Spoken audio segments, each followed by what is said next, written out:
देखें होते क्या है सुपर कंडक्टर्स। सुपर कंडक्टर्स जो हैं, देखें नाम से ही जाहिर है कंडक्टर्स क्या होते हैं। कंडक्टर्स ऐसे मटेरियल्स जो इलेक्ट्रिसिटी को कंडक्ट करते हैं।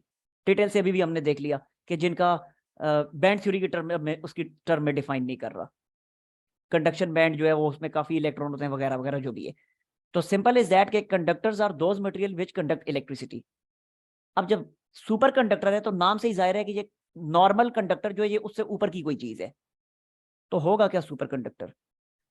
तो याद रखें कि अभी हमने देख लिया कि कंडक्टर्स जो है इनका जैसे जैसे टेम्परेचर बढ़ाते हैं इनकी रेजिस्टेंस में इजाफा होता है, और अगर टेम्परेचर कम करते हैं तो इनकी रेजिस्टेंस में, टेम्परेचर कम करने से इनकी रेजिस्टेंस में कमी वाक़ होती है। यानी इनकी जो रेजिस्टेंस है इनके टेम्परेचर के डायरेक्टली प्रोपोर्शनल होती है। ऐसे ही है ना कंडक्टर्स के लिए। तो फॉर कंडक्टर्स, फॉर कंडक्टर्स, अभी सुपर कंडक्टर की तरफ में नहीं आया, ठीक है। For conductors resistance is directly proportional to temperature. Temperature बढ़ाएंगे रेजिस्टेंस बढ़ेगी, टेम्परेचर कम करेंगे तो रेजिस्टेंस कम होगी। इसका मतलब ये हुआ कि अगर मैं टेम्परेचर डिक्रीज करवाना शुरू कर दूं, करता जाऊं, तो इट्स पॉसिबल कि टेम्परेचर डिक्रीज करते करते एक स्टेज ऐसी आ जाए कि जिस पर रेजिस्टेंस ही जीरो हो जाए बिल्कुल। क्या ख्याल है, ऐसा होगा या नहीं होगा। तो इसलिए मैं कह सकता हूं कि by decrease in temperature their resistance decreases, by decrease in temperature their resistance, conductors की बात कर रहा हूं मैं, बार बार कह रहा हूं, सुपर कंडक्टर को भी डिफाइन नहीं किया। By decrease in temperature their resistance decreases.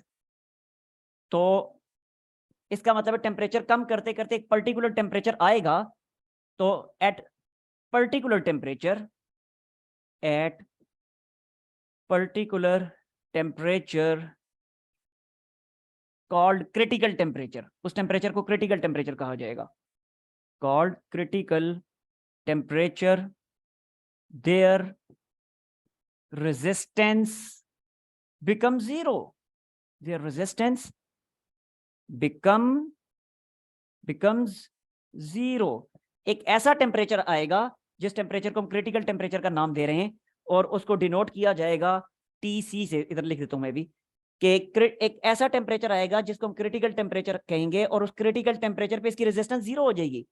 वैसे तो नॉर्मली जो कंडक्टर्स होते हैं उनकी रेजिस्टेंस तो नहीं जीरो होती ना, इलेक्ट्रिसिटी कंडक्ट जरूर करते हैं, लेकिन रेजिस्टेंस तो उनकी कभी नहीं जीरो होती। रेजिस्टेंस रेजिस्टिविटी, तो रेजिस्टिविटी तो कभी उनकी जीरो नहीं होती। लेकिन अगर हम टेम्परेचर डिक्रीज करवाना शुरू कर दें, करवाते जाएं, एक स्टेप ऐसा आएगा, टेम्परेचर की खास वैल्यू ऐसी आएगी कि जिस पे जाके इनकी रेजिस्टेंस जीरो हो जाएगी। टेम्परेचर की उस वैल्यू को कहा जाएगा क्रिटिकल टेम्परेचर, और उस क्रिटिकल टेम्परेचर पे कंडक्टर की जो कंडक्टर का जो बिहेवियर होगा उसको कहा जाएगा सुपर कंडक्टिविटी। तो वो कंडक्टर जो होगा वो सुपर कंडक्टर कहलाएगा। ठीक हो गया। तो ये चीज मैं यहां पे लिख देता हूं कि eight critical temperature, eight critical temperature, eight critical temperature TC, TC से इसको डिनोट किया जाएगा। Eight critical temperature TC conductor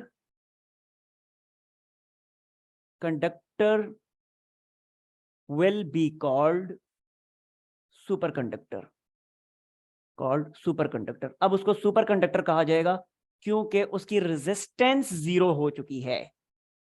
आगे समझ बात की। तो ऐसा कंडक्टर जो होता है उसको सुपर कंडक्टर कहा जाता है। अब सवाल ये पैदा होता है कि सुपर कंडक्टर का हमें फायदा क्या है। अच्छा, ये रियलिटी में एग्जिस्ट करते हैं सुपर कंडक्टर्स, ये भी मैं आपको बता दूं, आपकी बुक में मैंने बताया ना डाटा दिया हुआ है। इधर से मैं पढ़ के बता देता हूं, मैं लिख नहीं रहा, ये बता देता हूं मैं।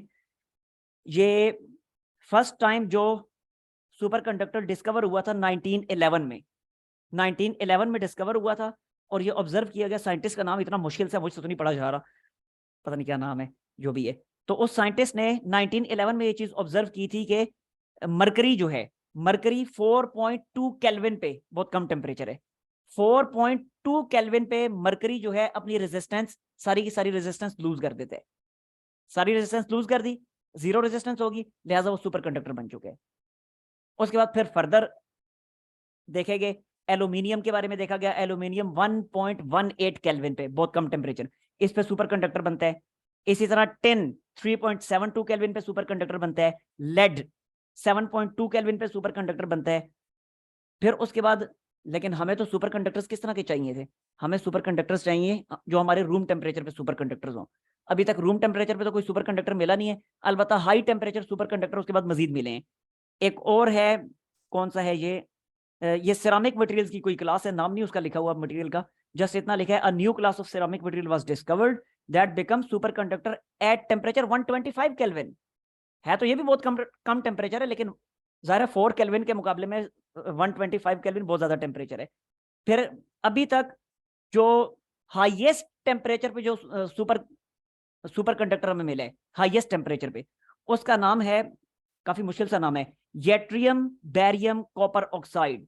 ये उसका फार्मूला है। केमिस्ट्री वाले आप लोगों को फार्मूले भी आते होंगे।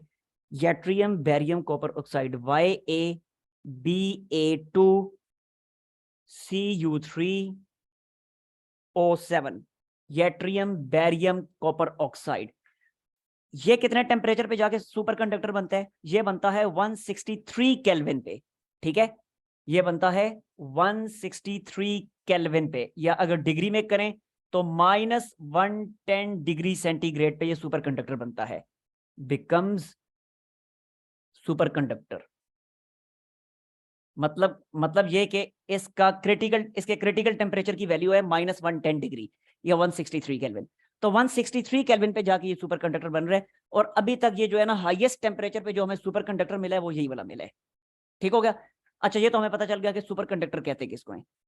अब सुपर कंडक्टर हम क्यों इतने इंटरेस्टेड हैं इनमें? अब ये सवाल पैदा होता है। तो हम इनमें इसलिए इतने इंटरेस्टेड हैं कि देखें, हमारे इलेक्ट्रिकल जो सर्किट्स होते हैं, उन इलेक्ट्रिकल सर्किट में पावर लॉसेस किसकी वजह से आते हैं? रेजिस्टेंस की वजह से आते हैं ना। पावर लॉसेस आते ही रेजिस्टेंस की वजह से हैं। तो अगर रेजिस्टेंस ही गायब होगी बीच में से, रेजिस्टेंस ही जीरो होगी, तो इसका मतलब है पावर लॉसेस आने भी खत्म हो जाएंगे और हमें 100% एफिशिएंसी मिलनी शुरू हो जाएगी। अभी तक आप लोगों ने यही पढ़ा है ना कि एफिशिएंसी कभी भी किसी मशीन की, किसी इलेक्ट्रिकल सर्किट की वगैरह वगैरह किसी की भी एफिशिएंसी 100% नहीं मिलती। तो अगर सुपर कंडक्टर्स हमें मिल गए और उन सुपर कंडक्टर्स की हमने वायर्स बनानी शुरू कर दी, तो इसका क्या मतलब है? अब हमें 100% एफिशिएंसी मिलेगी। जितनी एनर्जी हम प्रोवाइड करेंगे वो 100% हमें आउटपुट के तौर पे मिल जाएगी। एनर्जी लॉसेज नहीं आएंगे, यस सर। पावर लॉसेज नहीं आएंगे। इसलिए हम इनमें इतने ज्यादा इंटरेस्टेड हैं। ठीक हो गया? तो यहां पे मैं लिख देता हूं कि वी चले मैं ऐसे लिख देता हूं कि if wires, electrical wires are made of superconductors, then electrical power losses will become zero. Electrical power losses जो है वो बिल्कुल जीरो हो जाएंगे और हमें 100% एफिशिएंसी मिलेगी। And we will get 100% efficiency. लेकिन ये तो तब होगा ना, ये तो तब होगा कि जब हमें रूम टेम्परेचर पे सुपर कंडक्टर्स मिलेंगे। अब भी सुपर कंडक्टर कितने पे मिल रहा है? ये हाईएस्ट टेम्परेचर सुपर कंडक्टर है, -110 डिग्री। और -110 डिग्री तो जमीन के किसी कोने पे टेम्परेचर नहीं पाया जाता, ये तो सिर्फ लैब में ऑब्टेन किया जा सकता है। तो ये जमीन के किसी कोने में जहां पे नेचुरली टेम्परेचर रशिया वगैरह में होता है, वो भी अराउंड -70 -72 पे जाके ब्रेक लग जाती है। या जो कह लें कि पोल्स पे अगर चले जाए, नॉर्थ पोल साउथ पोल जो है, तो वहां पे अराउंड -90 के करीब करीब पहुंचता है, लेकिन स्टिल -90 अभी भी 10 डिग्री का गैप है। तो हमारे जो लिविंग एरियाज हैं, जहां पे इंसान पाया जाता है, जहां पे इंसान रहता है, वहां पे उस टेम्परेचर पे हम सुपर कंडक्टर जाते हैं। तो उस तरह का सुपर कंडक्टर अभी तक कोई नहीं मिला, लेकिन इस पर रिसर्च जारी है। और हम जो अभी तक पढ़ चुके हैं मटेरियल साइंस से रिलेटेड, ये सारा मटेरियल साइंस जो है, मटेरियल फिजिक्स जो है, वो फिजिक्स की ऐसी ब्रांच है जिसमें नए मटेरियल्स तैयार किए जाते हैं, आर्टिफिशियली मटेरियल्स बनाए जाते हैं। तो इस तरह के मटेरियल्स पे भी रिसर्च हो रही है कि इस तरह का कोई मटेरियल बन जाए, ऐसा कोई मटेरियल बन जाए कि जो रूम टेम्परेचर पे सुपर कंडक्टर हो। बट स्टिल अभी इस तरह का मिला नहीं है, बट जिस दिन मिल गया तो उस दिन फिर हमें 100% एफिशिएंसी मिलनी शुरू हो जाएगी। आगे समझ बात की? यस, इतनी चीज क्लियर हुई? पता चला कि इनकी इंपॉर्टेंस क्या है? जी सर। एक बात अब और मैं आपको बताने वाला हूं इनकी इंपॉर्टेंस के बारे में, और वो बात होगी हैरान कर देने वाली। असल बात तो वो है, अब जरा सुनिएगा। देखें, इलेक्ट्रिकल सर्किट को उठा के एक साइड पे रखें, पहले मैकेनिकल केस की तरफ आ जाते हैं। हम जब मूव करते हैं, हमारी मोशन को अपोज कौन करता है? कौन करता है हमारी मोशन को अपोज? फ्रिक्शन। फ्रिक्शन नहीं करती? किसी भी मोशन को अपोज करने के लिए फ्रिक्शन होती है। तो उस फ्रिक्शन की वजह से हमारे एनर्जी लॉसेस, मशीनों के, इंसानों के एनर्जी लॉसेस, मशीनों के एनर्जी लॉसेस, वो किसकी वजह से आते हैं? सरफेसेस के दरमियान जो फ्रिक्शन है उसकी वजह से आते हैं। तो जैसे मैकेनिकल केस में फ्रिक्शन होती है, ऐसे इलेक्ट्रिकल केस में रेजिस्टेंस होती है। जिस तरह मैकेनिकल केस में फ्रिक्शन पावर लॉसेस का सबब बनती है, ऐसे इलेक्ट्रिकल केसेस में रेजिस्टेंस पावर लॉसेस का सबब बनती है। तो खुद सोचें, थोड़ी देर के लिए इमेजिन करें, अगर फ्रिक्शन अचानक से गायब हो जाए, एक चीज मूव कर रही है, सपोज एक कार है, कार मूव कर रही है, कार मूव कर रही है और अचानक ही फ्रिक्शन गायब हो गई है, अब क्या होगा? अब वो कार हमेशा हमेशा हमेशा के लिए मूव करती रहेगी। इवन कि अब कार का इंजन बंद भी कर दिया जाए, कार का इंजन ही कार को चला रहा था ना, तो अब इंजन बंद भी कर दिया जाए, तो अगर फ्रिक्शन गायब हो चुकी है तो वो कार हमेशा हमेशा मूव करती रहेगी, क्योंकि उस कार को रोकने वाली थी ही कौन? फ्रिक्शन ही तो थी। तो अगर फ्रिक्शन गायब होगी तो इसका क्या मतलब है? अब कार कभी भी रुकेगी नहीं, कार हमेशा मूव करती रहेगी। अब कार को फर्दर मूव करवाने के लिए एक्सटर्नल सोर्स से एनर्जी प्रोवाइड करने की जरूरत नहीं है। ठीक हुआ? बिल्कुल ऐसे ही अगर इलेक्ट्रिकल केसेस में एक दफा बैटरी हमने लगाई, सुपर कंडक्टर है, सपोज हमारी वायर सुपर कंडक्टर की बनी हुई है, अगर उस सुपर कंडक्टिंग सर्किट में एक दफा मैंने बैटरी लगाई, बैटरी स्विच ऑन की, करंट फ्लो करने लग गया, अब मैं बैटरी निकाल भी लूं, क्या करंट कभी रुकेगा? नेवर। करंट हमेशा फ्लो करता रहेगा। यानी अब हमें करंट को फ्लो करवाने के लिए एक्सटर्नल सोर्स से एनर्जी प्रोवाइड करने की जरूरत नहीं है, किसी बैटरी की जरूरत नहीं, किसी जनरेटर की जरूरत नहीं, हमेशा हमेशा हमेशा के लिए करंट उसके अंदर फ्लो करता रहेगा। तो ये सुपर कंडक्टर का मेन बेनिफिट है कि अगर सुपर कंडक्टर्स बन गए तो हमें क्या करना पड़ेगा? वायर में करंट को फ्लो करवाने के लिए जस्ट एक दफा बैटरी लगानी है, करंट फ्लो करने लग गया, निकाल लो बैटरी, बस बैटरी का काम खत्म। अब वो हमेशा हमेशा खुद ब खुद फ्लो करता रहेगा, क्योंकि सुपर कंडक्टर में रेजिस्टेंस कोई नहीं। जब रेजिस्टेंस कोई नहीं तो करंट के फ्लो में ऑपोजिशन कोई नहीं, करंट के फ्लो में ऑपोजिशन कोई नहीं, तो करंट हमेशा हमेशा फ्लो ही करता रहेगा। समझ आई बात की? तो अगर सेमीकंडक्टर अगर सुपर कंडक्टर रूम टेम्परेचर पे मिल गया तो उसके बाद जो है इलेक्ट्रिकल वर्ल्ड में एक बहुत बड़ा इनकलाब बर्पा हो जाएगा। यानी ये टेक्नोलॉजी जो अभी जहां पे ये एक्सपोनेंशियली ग्रो करके किसी जगह पे पहुंच जाएगी, साइंस बहुत तेजी से आगे निकल जाएगी। अभी जाहिर सी बात है, एनर्जी लॉसेज इलेक्ट्रिकल सर्किट पे रेजिस्टेंस की वजह से आ रहे हैं, तो रेजिस्टेंस अगर रूम टेम्परेचर पे गायब होगी तो उसके बाद फिर हमें करंट को फ्लो करवाने के लिए किसी एक्सटर्नल सोर्स से कंटिन्यूसली एनर्जी प्रोवाइड करने की जरूरत नहीं रहेगी। क्लियर? Yes, clear sir. तो यहां पे मैं लिख देता हूं, if we get super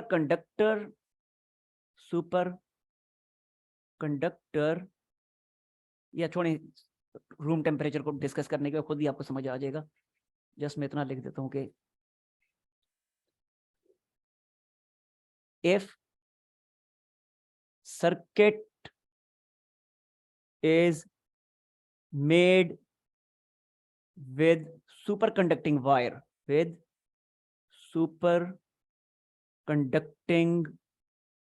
wire, then battery will be needed only to start flow of current initially. Once current established,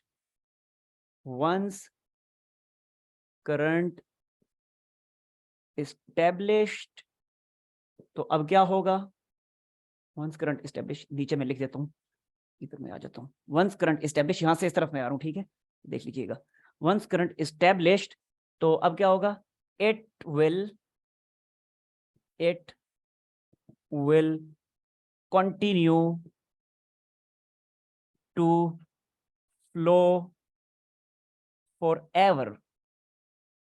Forever, it will continue to flow forever, even if battery is unplugged. ठीक हो गया? Battery निकाल भी दी तो हमेशा हमेशा current flow करता रहेगा. वजह, सिंस रेजिस्टेंस इज जीरो, क्योंकि रेजिस्टेंस जो जीरो है, सिंस रेजिस्टेंस इज जीरो, लेकिन साथ ही साथ but still room temperature super conductors, room temperature super conductors are not found.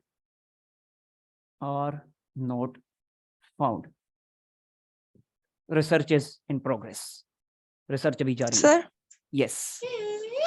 Sir क्या कोई प्रिडिक्शंस हैं कि फ्यूचर में डिस्कवर्ड होगा?